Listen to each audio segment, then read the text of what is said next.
Alright, so we got the FPV ground station one step further. Basically tidied all the wiring up and velcroed everything in place. So we've got your 5 volts coming out right there.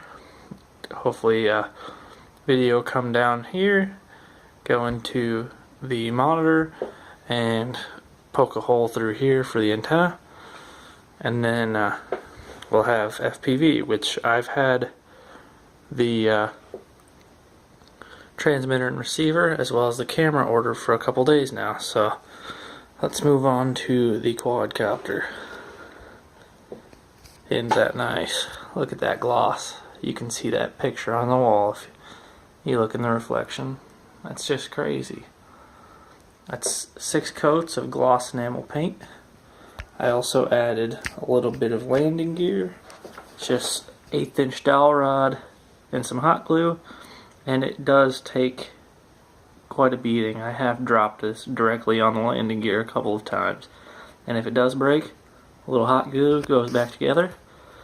And if you notice, this bar right here is quite a bit higher than this bar right here, and that was done on purpose because when I put my action camera in there, I wanted a slight downward angle. So basically it will have more of a ground view instead of looking at the sky. And as much as it hurts, I'll probably have to put a hole in here for the transmitter antenna, but we'll get there when we get there. So basically there's the quadcopter again. I am still waiting on motors, so I guess patiently waiting. Took the canopy off. It's right there, hanging on the wall as a little trophy.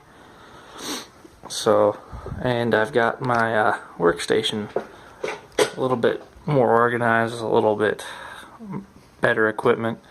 So basically got a 20 or 40 watt solder station with sponge, some solder, a voltmeter, and my computer as well as my monitor. So I also got this work light, works brilliantly for $6. Can't beat that.